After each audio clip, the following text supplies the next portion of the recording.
जैसा कि last class में हम लोगों ने ये पढ़ा कि ईएमएफ ऑफ द बैटरी क्या होता है, ठीक है।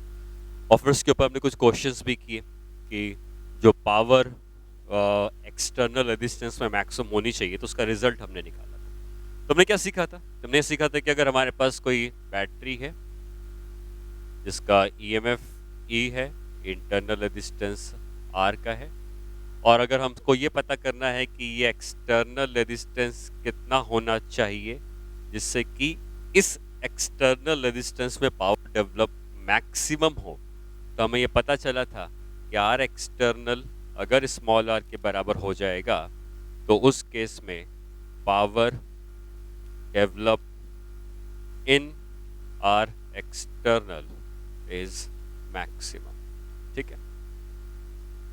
इसी के ऊपर मैं आपसे एक और सवाल पूछ सकता हूँ कि ये एक बैटरी है जिसका ईएमएफ ई का है, इंटरनल रेजिस्टेंस आर का है। यहाँ पे एक रेजिस्टेंस मैं और लगा देता हूँ R1 का, और ये एक अननोन रेजिस्टेंस है, ठीक है, एक अननोन रेजिस्टेंस है। अब अगर इसका रेजिस्टेंस हमको नहीं पता, ये मान लो मैं कहता हूँ कि इसका R अननोन है, और अब हमें फिर से यही चाहिए कि इस R में पावर डेवलप मैक्सिमम हो तो इस R की वैल्यू क्या होगी। तो क्वेश्चन कुछ इस तरीके से है कि what should be the value of R such that power develop in it is maximum, ठीक है।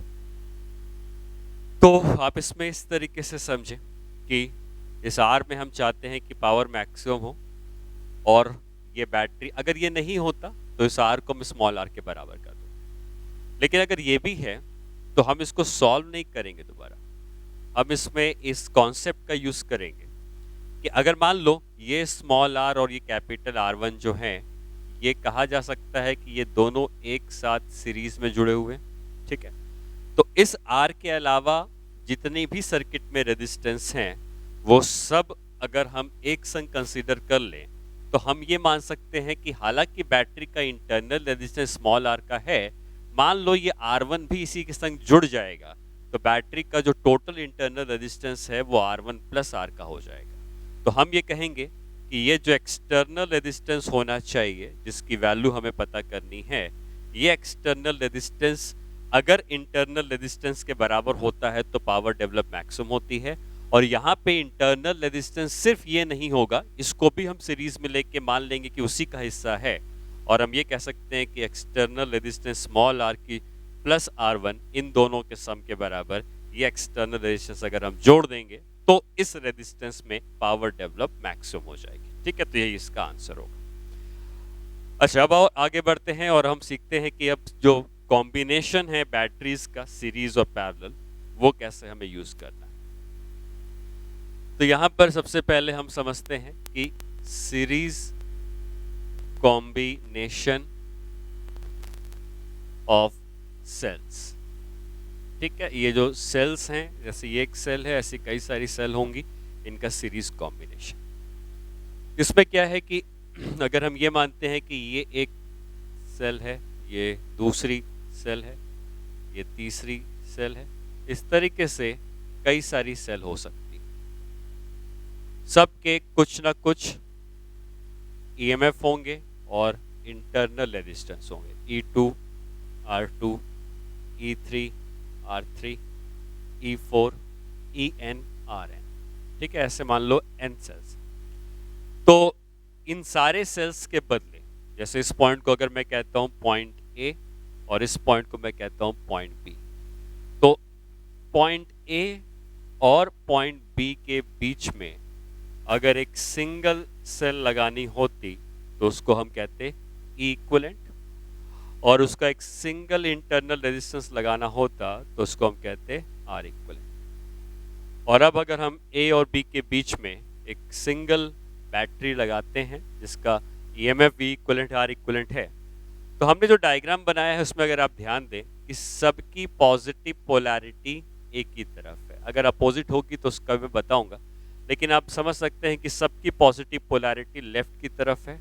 मतलब अगर सब करंट भेजते तो सब लेफ्ट की तरफ भेजते, और अगर ऐसा होता तो हम ये कह सकते हैं कि जो इक्विवेलेंट ईएमएफ होना चाहिए, ये इन सब के ईएमएफ को जोड़ देंगे तो हम कह सकते हैं कि ये इक्विवेलेंट ईएमएफ आ जाएगा। ठीक है। उसी तरीके से अगर हमें एक सिंगल इंटरनल रेजिस्टेंस लिखना होता तो ये सारे जो इंटरनल रेजिस्टेंस दिख रहे हैं, इन सारे इंटरनल रेजिस्टेंस को अगर हम जोड़ देंगे तो हमको इक्विवेलेंट इंटरनल रेजिस्टेंस भी मिल जाएगा। तो ई इक्विवेलेंट आ जाएगा सबके ई को जोड़ के, और आर इक्विवेलेंट आ जाएगा सबके आर को जोड़ के, और इन सारे सेल्स के बदले हम एक सिंगल सेल और सिंगल इंटरनल रेजिस्टेंस लगा सकते हैं। अगर इनमें से कुछ सेल उल्टे कर दिए जाते तो जो सेल उल्टे किए जाते वो प्लस में नहीं आते बल्कि माइनस में आते। ठीक है, तो बस बात का ध्यान रखेंगे कि जो एक ही तरफ पोलैरिटी वाले हैं वो सब ऐड होंगे, जो अपोजिट पोलैरिटी वाले हैं वो माइनस होंगे। इसमें एक स्पेशल केस ये आता है कि ये सारे सेल्स बराबर ईएमएफ के हैं। मतलब इसका ईएमएफ इंटरनल रेजिस्टेंस, फिर दूसरे का ईएमएफ इंटरनल रेजिस्टेंस, तीसरे का ईएमएफ इंटरनल रेजिस्टेंस, ऐसे करके जो एन सेल्स हैं इन सब के लिए ये बी हो गया, ये ए हो गया, EMF E, resistance R, E R, E are. तो अगर सबके बराबर हैं ईएमएफ और इंटरनल रेजिस्टेंस तो हम क्या कह सकते हैं कि ई इक्विवेलेंट कितना हो जाएगा, सब ई हैं तो मिलाकर एन ई के बराबर हो जाएगा, और आर इक्विवेलेंट कितना हो जाएगा, क्योंकि सब आर हैं तो ये एन आर के बराबर हो जाएगा। तो इन सारे सेल के बदले हम एक सिंगल सेल लगा सकते हैं जिसका ईएमएफ एन ई का होगा, इंटरनल रेजिस्टेंस एन आर का होगा। अगर इसमें ये आपको दिया जाए कि if polarity of M cells are reversed, मतलब ये हुआ कि ये जो एन सेल्स हैं इनमें से एम सेल उल्टे कर दिए जाएं, मतलब जो पोलैरिटी लेफ्ट की तरफ थी वो राइट की तरफ कर दी जाए। तो ऑब्वियसली जिसको हम उल्टा करेंगे उसको हमें माइनस करना पड़ेगा, और अगर माइनस करना पड़ेगा तो अब ई इक्विवेलेंट कितना हो जाएगा। तो अगर आप कहते हो कि एन माइनस एम ई तो वो गलत हो जाएगा। रीजन ये है, मान लो ऐसे 100 सेल्स थे तो अगर सबकी पोलैरिटी एक ही तरफ थी तो 100 ई आ जाता, लेकिन अगर इसमें से मैं 30 को उल्टा कर देता हूँ तो 30 को जब मैं उल्टा करूंगा तो आपको ये बात समझनी है कि जो 30 उल्टे हुए हैं वो 30 सीधे वाले को कैंसिल कर देंगे, क्योंकि अगर 100 टोटल सेल्स हैं 30 उल्टा कर दिया गया तो 30 जो सीधे थे वो 30 उल्टे और सीधे कैंसिल हो जाएंगे, और बचेंगे कितने, सिर्फ 60 कैंसिल हो चुके हैं, सिर्फ आपको 40 मिलेंगे। मतलब समझ में आ रहा है। जैसे मान लो 2 ही सेल होते तो अगर मैं एक सेल और दूसरा सेल दोनों को उल्टा कर देता तो नेट 0 आता। अगर 3 सेल होते तो 3 में से अगर मैं एक को उल्टा कर देता तो जो उल्टा हुआ है एक, वो एक सीधे को कैंसिल कर देता, तो वो दोनों आपस में कैंसिल हो चुके हैं, सिर्फ एक ही बचता। तो उसी तरीके से 100 में से अगर मैं 30 को उल्टा कर देता हूं तो वो 30 सीधे को कैंसिल कर देगा, तो 60 हट चुके हैं, सिर्फ 40 बचेंगे। उसी तरीके से अगर n में से मैं m को उल्टा कर देता हूं तो जो बचेगा वो n minus 2m times e का बचेगा। ठीक है, क्योंकि जो m उल्टे हुए हैं वो m सीधे को कैंसिल करके जो बचे हुए नंबर होंगे वही यूज करने होंगे। r इक्विवेलेंट की जहां तक बात है तो r इक्विवेलेंट तो n r के बराबर ही रहेगा, क्योंकि रेजिस्टेंस की कोई पोलैरिटी नहीं होती है। रेजिस्टेंस चाहे आप उल्टा रखें या सीधा रखें वो r के बराबर ही होता, तो n रेजिस्टेंस सीरीज में जुड़े होते तो n r के ही बराबर आता। ठीक है, अब अगर हम इसके ऊपर कोई क्वेश्चन करना चाहें, जैसे मान लो मैं कहता हूं कि ये एक बैटरी है, इंटरनल रेजिस्टेंस, ये एक बैटरी इंटरनल रेजिस्टेंस, ये एक बैटरी इंटरनल रेजिस्टेंस, और ये एक एक्सटर्नल रेजिस्टेंस है कैपिटल आर। ठीक है, अगर ये E है, ये R है, ये E है, ये R है, ये E है, ये R है, और ये एक्सटर्नल रेजिस्टेंस R है, और मैं क्वेश्चन ये है कि find the current through R, ये R में कितनी करंट फ्लो कर रही है। तो ये एक सिंगल लूप वाली सर्किट है, और सिंगल लूप के लिए मैं आपको पहले भी बता चुका हूं कि टोटल E इक्विवेलेंट लिखना है, टोटल R इक्विवेलेंट लिखना है, और उससे भी आप निकाल सकते हो या पे आप ऐसा कह सकते हो कि अगर मैं इस पॉइंट को ए कहता और इस पॉइंट को बी कहता जो हमने सीखा, तो इस ए और बी के बीच में हम एक सिंगल बैटरी, जिसको मैं ई इक्विवेलेंट कह रहा हूँ, एक सिंगल इंटरनल रेजिस्टेंस को आर इक्विवेलेंट कह रहा हूँ, ये ए और बी के बीच में आ जाता, और एक्सटर्नल एक कैपिटल आर का रेजिस्टेंस होता, वो कैपिटल आर आप लिख देते। और अब अगर मैं पूछता कि इससे कितनी करंट फ्लो कर रही है इस लूप में, तो आपको पता है कि लूप में करंट निकालने का तरीका होता है I is equal to total battery equivalent की है, टोटल रेजिस्टेंस जो है ये इन दोनों को जोड़ देंगे तो R equivalent plus capital R का आ जाएगा। ठीक, अब गिवन प्रॉब्लम में ई इक्विवेलेंट कितना हो जाएगा, तो आपको पता है कि तीनों की पोलैरिटी लेफ्ट की तरफ है तो 3E लिख सकते हैं, तीन रेजिस्टेंस सीरीज में है तो 3R लिख सकते हैं, प्लस एक्सटर्नल रेजिस्टेंस हम और जोड़ देंगे तो सर्किट की करंट बताई जा सकती है। ठीक है, तो सीरीज कॉम्बिनेशन ऑफ सेल में आपको पोलैरिटी का ध्यान रखना है कि पोलैरिटी एक तरफ है तो जुड़ती है, अपोजिट होगी तो n-2m टाइम्स E लिख देंगे। नेक्स्ट क्वेश्चन में आते हैं, और इसमें मैं क्या करता हूं कि जो सेल्स हैं वो मैं एक सर्कल में जोड़ देता हूं, ऐसे करके कई सारी सेल्स हो। हाँ, सबकी जो पोलैरिटी है वो एक ही तरफ, ठीक है, और सबके जो ईएमएफ हैं वो इक्वल हैं, E R E R. Question ये है कि if there are n equal या n identical cells having similar polarity, then find, पहला है करंट इन सर्किट और दूसरा है कि potential difference between A and B, मैं बताता हूं ए और बी क्या है, और तीसरा है potential difference between A and सी।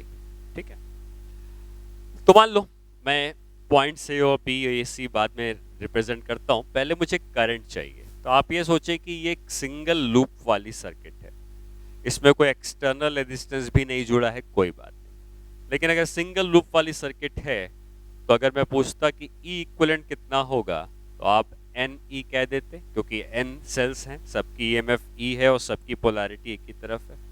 और अगर मैं पूछता कि आर इक्विवेलेंट कितना है, तो आप एन आर कह देते, अगेन सबका रेजिस्टेंस सीरीज में जुड़ा हुआ है तो एन आर हो जाता है।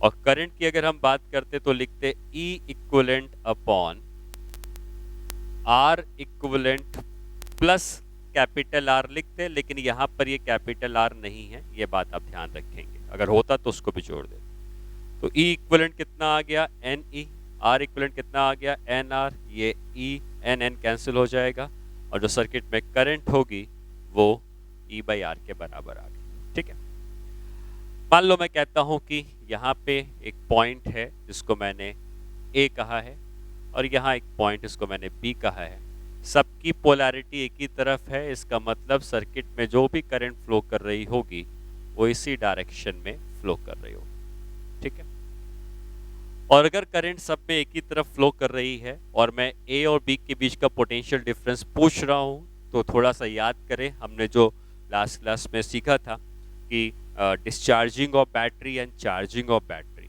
तो बैटरी डिस्चार्ज कब होती है, जब बैटरी के पॉजिटिव पोलैरिटी से करंट निकलती है, और आप देख सकते हैं कि ये करंट का जो डायरेक्शन है इसी तरीके से है कि इसकी पॉजिटिव पोलैरिटी से करंट निकल रही है।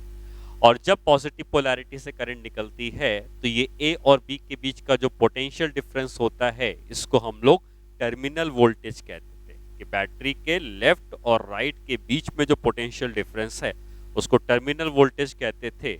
और जो टर्मिनल वोल्टेज आता था उसका क्या रिजल्ट होता था, जब बैटरी डिस्चार्ज होती थी तो वो आता था E माइनस आई आर का। ठीक है, बैटरी डिस्चार्जिंग में ई माइनस आई आर का। आई हम ऑलरेडी निकाल चुके हैं, तो हम लिख सकते हैं V is equal to E minus I की वैल्यू अगर हम पुट कर दें E by small r into small r, तो ये आ जाएगा 0। इसका मतलब जो पोटेंशियल डिफरेंस है A और B के बीच में, जिसको हम टर्मिनल वोल्टेज भी कह रहे हैं, ये टर्मिनल वोल्टेज 0 है।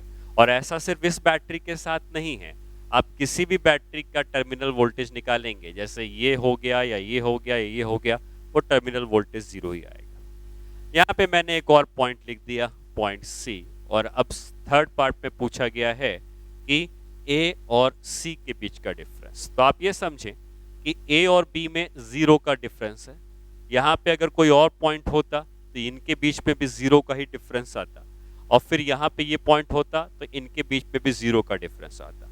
तो ये भी 0 है, ये भी 0 है, ये भी 0 है, तो A और C के बीच का डिफरेंस अगर निकालेंगे तो वो भी 0 ही आएगा। तो आपको कैलकुलेट नहीं करना है, बल्कि सीधे लिख देना है कि अगर किसी एक बैटरी का टर्मिनल वोल्टेज 0 आया है तो सबके टर्मिनल वोल्टेज 0 ही रहे होंगे, तो A और C के बीच का पोटेंशियल डिफरेंस भी 0 के बराबर आ जाना चाहिए। ठीक है, तो ये हो जाता है series combination of the sales.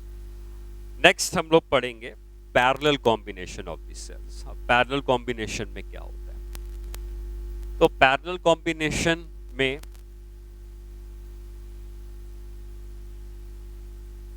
जो सेल्स होंगे वो लाइन से नहीं बल्कि एक रो वाइज कनेक्ट किए जाएंगे। और अगर मैं एक डायग्राम बनाऊं कि ये एक बैटरी है, इसका इंटरनल रेजिस्टेंस है, और ये एक बैटरी है, इसका इंटरनल रेजिस्टेंस है, और मैं अब ये पूछूं कि ये सीरीज कॉम्बिनेशन है या पैरेलल कॉम्बिनेशन है, E1 R1 E2 R2। तो देखो अभी फिलहाल जो है, जब भी आप E इक्विवेलेंट निकालते हो तो किसी दो पॉइंट्स के बीच में निकालते हो कि भाई ये पॉइंट A है, ये पॉइंट B है, इसके बीच में E इक्विवेलेंट कितना है। लेकिन अगर मैंने कोई पॉइंट्स मेंशन ही नहीं किए हैं इसमें, तो यहाँ पे कुछ E इक्विवेलेंट का मतलब नहीं रह जाएगा। ये एक सिंगल लूप वाली सर्किट है, और अगर सिंगल लूप वाली सर्किट है तो अगर मुझसे पूछा जाए कि इसमें कितनी करंट होगी, और हमको अगर ये दिया है कि E1 E2 से बड़ा है, तो आप इस बात को समझें कि ये दोनों अभी पैरेलल में नहीं बल्कि सीरीज में है, क्योंकि एक के बाद एक जुड़े हुए हैं। यहाँ पे कोई बाहर कोई और चीज नहीं गई है, इसी लूप में करंट घूमती रहेगी। और अगर E1 की करंट जाती इस तरफ तो E2 की करंट उल्टी जाती। दोनों की पोलैरिटी फेवर नहीं कर रही है बल्कि अपोज कर रही है। वही E2 अगर उल्टा कर दिया जाता तो दोनों की वजह से करंट सेम डायरेक्शन में जाती, तो जुड़ जाती। तो अगर मैं यहाँ पूछता कि करंट कितनी है, तो आप लिखते I is equal to E1 minus E2। क्या E इक्वलेंट इतना ही आता क्योंकि दोनों अपोज कर रहे हैं। और रेजिस्टेंस कितना हम लिखते R1 प्लस R2, क्योंकि यहाँ पे कहीं पे कैपिटल R नहीं है, तो E1 minus E2 net EMF upon net resistance R1 plus R2। Resistance हमेशा जुड़ता है। पैरेलल कॉम्बिनेशन ये कब कहा जाएगा, इसको समझो। अब अगर मैंने ये कहा कि ये जो दो बैटरीज आपने लगाई हैं, हो सकता है 3 हो या बहुत सारी हो, और अब मैंने आपसे ये कहा कि हमें इस पॉइंट को पॉइंट A कह दिया गया और इस पॉइंट को पॉइंट B कह दिया गया। और अब क्योंकि मैंने पॉइंट्स दे दिए हैं, तो अब हम कहेंगे कि A और B के रेस्पेक्ट में एक ऊपर है और एक नीचे है।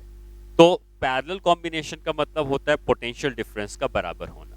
तो हम ऊपर से जाएंगे A और B, नीचे से जाएंगे A और B, दोनों सेम पाथ हैं, तो हम ये कहेंगे कि जितना डिफरेंस A और B इधर से आएगा उतना ही इधर से आएगा।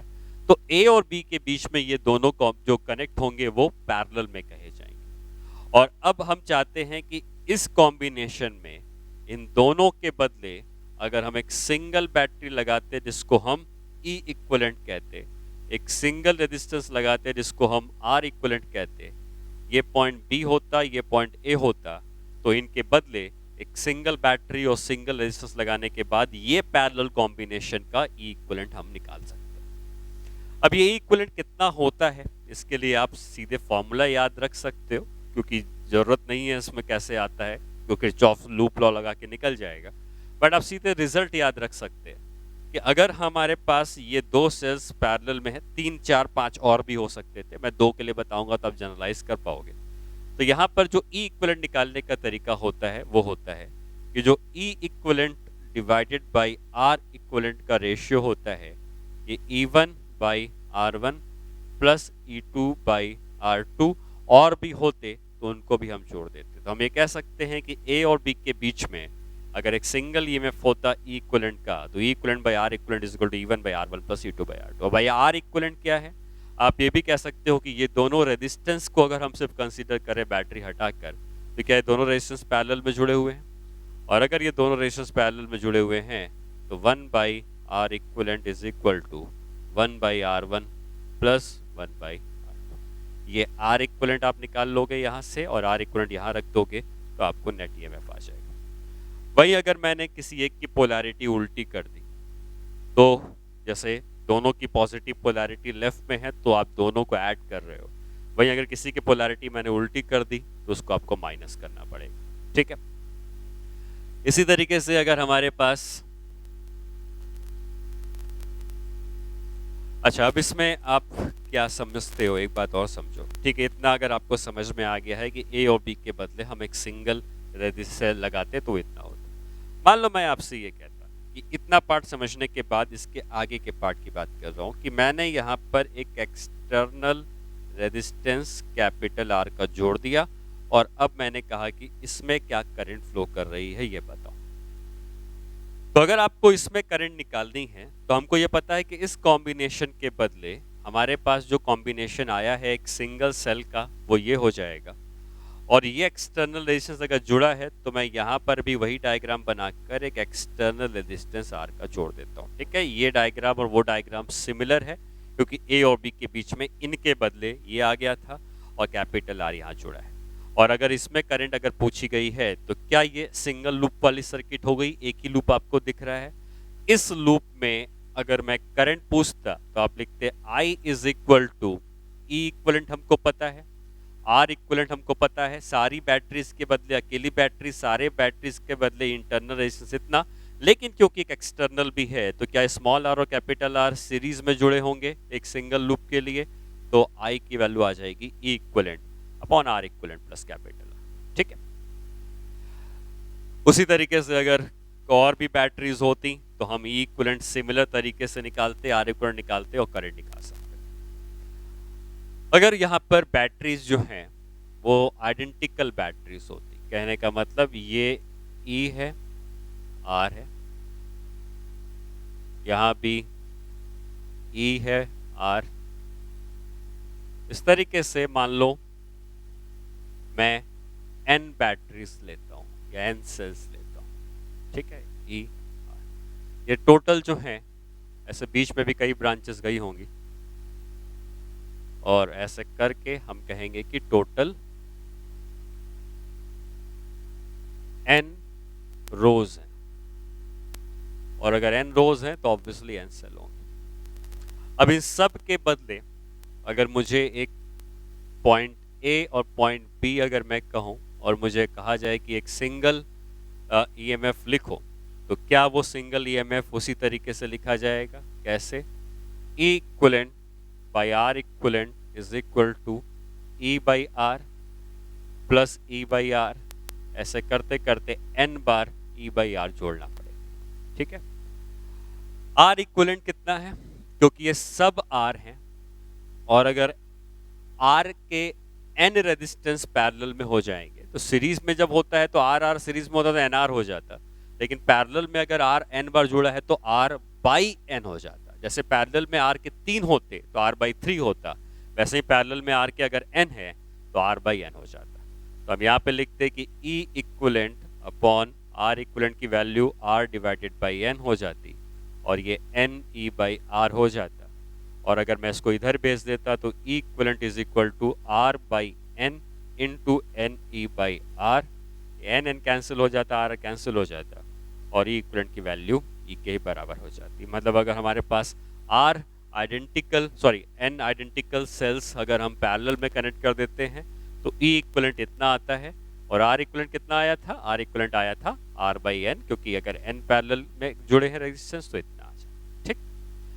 अगला स्टेप, जैसे मैंने यहाँ पर एक एक्सटर्नल रेजिस्टेंस जोड़ दिया, अगर मैं यहाँ पर भी एक एक्सटर्नल रेजिस्टेंस जोड़ देता और ये पूछता कि यहाँ पे कितनी करंट फ्लो कर रही होगी, तो आप क्या जवाब देते? आप ये कहते कि जो करंट होनी चाहिए आई, ये होनी चाहिए E equivalent upon R equivalent plus capital R. ठीक है, ई इक्वलेंट इन सब के बदले ई इक्वलेंट आप निकाल चुके हो, आपको आर इक्वलेंट की वैल्यू भी पता है, एक्सटर्नल रेजिस्टेंस आपने कैपिटल आर का जोड़ा है, तो उसमें आप करंट निकाल सकते हो। और क्या वेरिएशन हो सकते हैं? हो सकता है कि मैंने इसमें से एम सेल की पोलैरिटी उल्टी कर दी, जो सेल्स हैं उसको उल्टा कर दिया, तो मैं इसी में इस बात को भी लिख देता हूं, if polarity of M cells are reversed। ठीक है, ये polarity of M cells are reversed, तो अब E equivalent कितना आता? R equivalent में कोई भी चेंज नहीं आता, क्योंकि अभी भी R रेजिस्टेंस पैरेलल में होते, लेकिन जब E equivalent करते तो E by R, E by R, E by R कितने बार आता? N माइनस M बार आता, क्योंकि M उल्टे हो चुके हैं तो N माइनस M टाइम्स आता, और जो सेल्स उल्टे हो चुके हैं वो m बार minus E by R minus E by R minus E by R आता। ठीक है, तो हम यहाँ पे लिखते हैं कि ये E equivalent upon R equivalent की जो वैल्यू होती, ये E by R plus E by R ऐसा जुड़ता, कितनी बार जुड़ता? n माइनस एम टाइम्स, और हमने जो उल्टे किए हैं वो माइनस करने पड़ते, तो ई बाई आर ये माइनस होते, कितने बार माइनस होते? m बार माइनस होते। तो n माइनस एम में से अगर हम m को और घटा देंगे तो n माइनस टू एम बचेगा, तो E इक्वलेंट की value divided by R equivalent की value is equal to n minus two M into E by R हो जाएगी। R इक्वलेंट की वैल्यू में कोई चेंज नहीं आएगा, क्योंकि पैरेलल कनेक्शन है, तो E equivalent upon R divided by n is equal to n minus two M times E divided by R। ये आर कैंसिल, एन उधर चला जाएगा, तो ई इक्वलेंट की वैल्यू हो जाएगी n minus two M divided by n into E, ये इसका इक्वलेंट हो जाएगा। ठीक है, आर इक्वलेंट कितना था वो वही रहेगा, आर डिवाइडेड बाई। तो इन केस अगर हमने इसमें से कुछ बैटरीज की पोलैरिटी उल्टी कर दी है, तो उल्टे करने से m की अगर उल्टी कर दी है तो इतना ई इक्वलेंट बचेगा, और जो आर इक्वलेंट होगा वो आर बाई एन होगा। अगर कोई एक्सटर्नल रेजिस्टेंस जोड़ दिया जाएगा तो करंट निकालने के लिए आप वही तरीका लगाओगे, I is equal to E equivalent upon R equivalent. E equivalent भी पता है हमें, आर इक्वलेंट भी हमको पता है, एक्सटर्नल रेजिस्टेंस अगर जोड़ दिया जाएगा तो उसमें करंट आ जाएगी। ठीक है, एक प्रॉब्लम करते हैं इसके ऊपर हम। तो क्वेश्चन मान लो ये दिया है कि एक सर्किट हमको बना के दी गई है,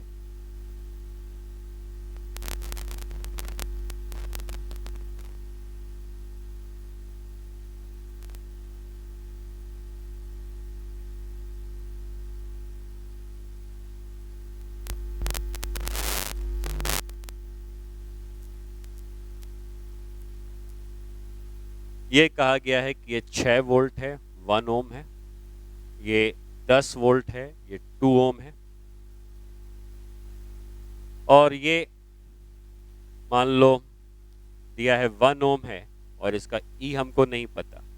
यहाँ पे हमको एक एक्सटर्नल रेजिस्टेंस दिया गया है, मान लो 10 ओम का, और ये दिया गया है कि इस ब्रांच में करंट जो है वो 0 है। ठीक है, और क्वेश्चन ये पूछा गया है कि find the EMF of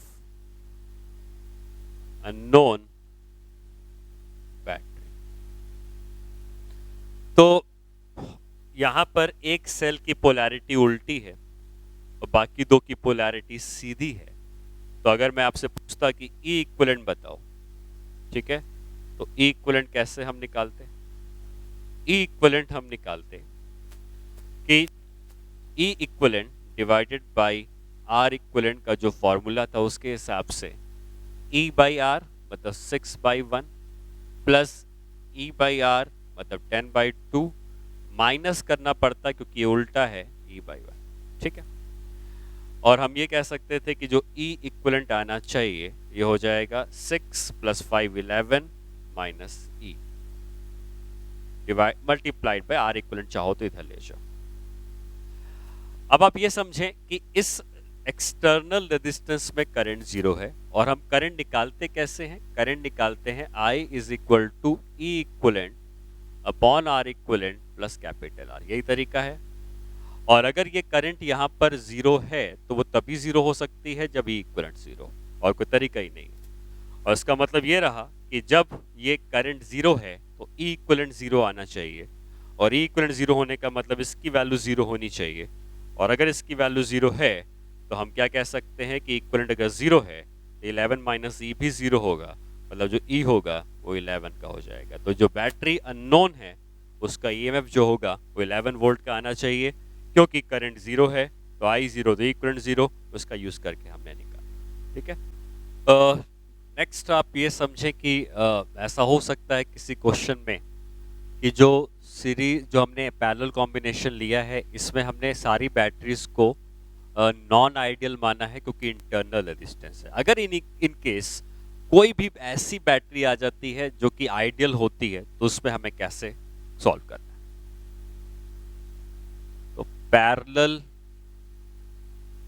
combination, if one of the batteries या सेल्स कह सकते हो, one of the cells is ideal. अब एक से ज्यादा नहीं कर सकता, रीजन उसका मैं आपको बताऊंगा। तो जैसे मान लो कि मैंने आपसे कहा कि हमारे पास पैरेलल कॉम्बिनेशन है, ये है E1 R1 का, ये बैटरी है E2 क्योंकि इंटरनल रेजिस्टेंस नहीं है, और ये है E3 और R3 का मानना। ठीक है। और अब मैं चाहता हूं कि A और B के बीच में अगर इस कॉम्बिनेशन का एक सिंगल बैटरी लगानी होती तो वो क्या होती? अगर ये बैटरी आइडियल है, मतलब इसका कोई इंटरनल रेजिस्टेंस नहीं है, करंट सारी ब्रांचेस में कुछ ना कुछ फ्लो कर रही होंगी। ठीक है, अगर हम बाहर से आर लगा दें तो सारी ब्रांचेस में कुछ ना कुछ फ्लो कर रही होंगी। तो अगर हम इधर से जाकर ए और बी के बीच का डिफरेंस निकालेंगे तो E1 माइनस IR1 या E1 प्लस IR1, डिपेंड करता है कि बैटरी डिस्चार्ज हो रही है, अगर करंट इधर जा रही है, चार्ज हो रही है तो करंट इधर जा रही है, तो आई के ऊपर डिपेंड करेगा। सिमिलरली यहाँ से पोटेंशियल डिफरेंस निकालते समय भी करंट की जरूरत पड़ेगी क्योंकि रेजिस्टेंस है। लेकिन अगर आप यहाँ से ए से बी चले जाओगे तो करंट अगर होगी भी तो कोई फर्क नहीं पड़ेगा क्योंकि इस ब्रांच में कोई भी रेजिस्टेंस नहीं है। तो आप ये कह सकते हो कि जो ए और बी के बीच का डिफरेंस है ये हमेशा इस आइडियल बैटरी के ही बराबर आएगा, क्योंकि इसमें कोई भी करंट फ्लो करेगी, रेजिस्टेंस नहीं है तो फर्क नहीं पड़ता। इसका ये मतलब रहा कि अगर आप ए और बी के बदले एक सिंगल बैटरी लगाते और अगर आप सिंगल इंटरनल रेजिस्टेंस भी लगाते, जिसको मैं ई इक्विवेलेंट और आर इक्विवेलेंट कह रहा हूं, तो पहली बात तो यह है कि इन सब के बदले सिर्फ यही बैटरी का काम रहेगा क्योंकि ई इक्विवेलेंट जो होगा वो किसके बराबर आ जाएगा? E2। ठीक। और जो आर इक्विवेलेंट होगा वो जीरो हो जाएगा क्योंकि इस ब्रांच में अगर कोई रेजिस्टेंस है ही नहीं। इसका मतलब हम अगर ए और बी को देखें तो सिर्फ हमको ए और बी में E2 मिलता है, कोई रेजिस्टेंस नहीं है, तो इक्विवेलेंट रेजिस्टेंस यहाँ पे जीरो का आ जाएगा। मतलब क्या याद रखना है? इन केस कोई आइडियल बैटरी आती है तो सारे कॉम्बिनेशन के बदले हम एक सिंगल उस आइडियल बैटरी को लगा देंगे, तो उसी से हमारी पूरी सर्किट सॉल्व हो जाएगी। और इस पूरे कॉम्बिनेशन के बदले सिर्फ क्या लगेगा? इस पूरे कॉम्बिनेशन के बदले हम कहेंगे कि ए और बी के बीच में हम सिर्फ एक E2 वाली बैटरी आइडियल लगा देंगे, जो इन तीनों का काम एक साथ हो जाएगा। मतलब तीनों के बदले हम तीनों को अलग अलग ना लेके एक साथ अगर इक्विवेलेंट निकालेंगे तो इन तीनों का काम अगर एक सिंगल बैटरी कर रही है तो वो E2 के बराबर होगी। ठीक है। और जैसे मैंने कहा कि एक से ज्यादा आइडियल बैटरी नहीं लगा सकते, मतलब E2 के बाद में अगर E4 की आइडियल बैटरी लगा दो तो ऐसा पॉसिबल इसलिए नहीं है क्योंकि ए और बी के बीच का डिफरेंस अगर हम यहां से निकालेंगे तो E2 आएगा, और अगर बीच में कोई एक और आइडियल बैटरी लगा देंगे तो E4 आएगा, जो कि इम्पॉसिबल है कि दो पॉइंट के बीच का पोटेंशियल डिफरेंस अलग अलग आए, तो पॉसिबल नहीं। हालांकि कोई भी बैटरी क्योंकि आइडियल नहीं होती है तो वो नहीं किया जा सकता, लेकिन अगर क्वेश्चन में आता है कि कोई आइडियल बैटरी है तो जितनी बैटरी आइडियल होगी उतना ही उसका कॉम्बिनेशन भी कहा जाएगा। ठीक है। अब अगर मैं आपको एक सर्किट देता हूं, और इस सर्किट में हम कुछ बैटरीज लगाते हैं और कुछ रेजिस्टेंस होंगे उनके ऑब्वियसली। इस तरह से एक बैटरी सर्किट, ये आइडियल बैटरी, ये 6 वोल्ट 1 ओम, ये 10 वोल्ट की है, ये है 3 वोल्ट 1 ओम, और मैंने एक एक्सटर्नल रेजिस्टेंस भी लगा दिया है। ये एक्सटर्नल रेजिस्टेंस मान लो है 2 ओम का, ठीक है। मेरा क्वेश्चन ये रहेगा कि हर ब्रांच में करंट बताओ, हर ब्रांच में। तो क्वेश्चन ये है कि find the current in each branch. तो देखो, पहली बात तो ये समझो कि हम अगर इस बाहर वाले में करंट निकालना चाहेंगे तो ये तीनों बैटरीज में अगर कोई आइडियल बैटरी है तो हम ये कह सकते हैं कि तीनों के बदले अगर हम एक सिंगल बैटरी लगाते तो वो सिर्फ 10 वोल्ट की होती। ठीक है, ये क्वेश्चन था, सॉल्यूशन देखते हैं। अगर हम तीनों के बदले एक सिंगल बैटरी लगाते तो वो कितने की होती? 10 की होती, और उसका कोई इंटरनल रेजिस्टेंस नहीं होता, और ये एक्सटर्नल रेजिस्टेंस 2 से अगर कनेक्ट होता, 2 ओम से, तो जो करंट यहाँ पे फ्लो कर रही होती आई की, ये हो जाती 10 डिवाइडेड बाई 2 मतलब 5 एम्पियर। इसका मतलब इस ब्रांच से जो करंट फ्लो करेगी वो 5 एम्पियर की करनी चाहिए। ठीक है, अगर हमें सिंगल लगाते, और ये 5 एम्पियर की करंट इधर जाएगी अंदर, 5 एम्पियर की करंट यहाँ से बाहर भी निकल आएगी, और तीनों के बदले एक सिंगल बैटरी 10 वोल्ट की हो गई। लेकिन ये 5 एम्पियर जब करंट इधर जाएगी तो उसको जंक्शन मिलेगा, और जंक्शन में ये करंट जो है ये 3 हिस्सों में डिवाइड हो जाएगी। कुछ करंट इसके पास से जाएगी, I1 मान लेते हैं, कुछ करंट इसके पास से जाएगी, नहीं पता, I2 मान लेते हैं, और कुछ करंट इसके पास से जाएगी, इसको हम I3 मान सकते हैं। डायरेक्शन हो सकता है उल्टे हो, लेकिन हमने माना है। अब आपको आगे क्या करना है इस बात को समझ। अगर जैसे मैं इस डायग्राम में आता हूं और मैं ये कहता हूं कि, या आप इसी में समझे कि अगर मैं ये कहता हूं कि इनके बीच का पोटेंशियल डिफरेंस अगर 0 है, इनके बीच का पोटेंशियल डिफरेंस अगर 0 है, सॉरी 0 नहीं 10 है, तो ये 10 वोल्ट इधर से भी आएगा और 10 वोल्ट इधर से भी आएगा। मतलब ये डिफरेंस 10 यहाँ भी होगा, 10 यहाँ भी होगा, 10 यहाँ भी होगा। 10 का डिफरेंस हर जगह से आपको सेम मिलेगा। और अगर 10 का डिफरेंस यहाँ भी है, 10 का डिफरेंस यहाँ भी है, 10 का डिफरेंस यहाँ भी है, क्योंकि ये दोनों पॉइंट ए और बी अगर कहे जाएं तो ये डिफरेंस यहाँ से 10 आया है तो इधर से भी 10 और इधर से भी 10।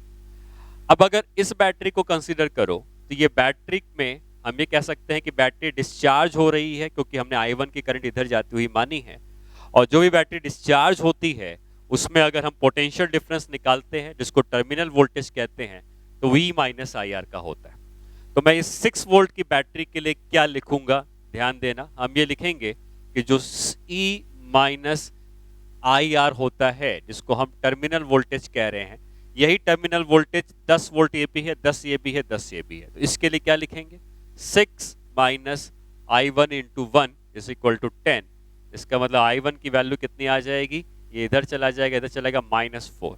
-4 का मतलब सिर्फ ये है कि हमने जो माना है कि करंट इधर जा रही है वो इधर नहीं बल्कि इधर जा रही होगी। ठीक है, इसमें करंट हम नहीं निकालेंगे, हम इसमें निकालेंगे। देखो ये दोनों मिल जाएंगे तो ये अपने आप मिल जाएगा, टोटल करंट पता है।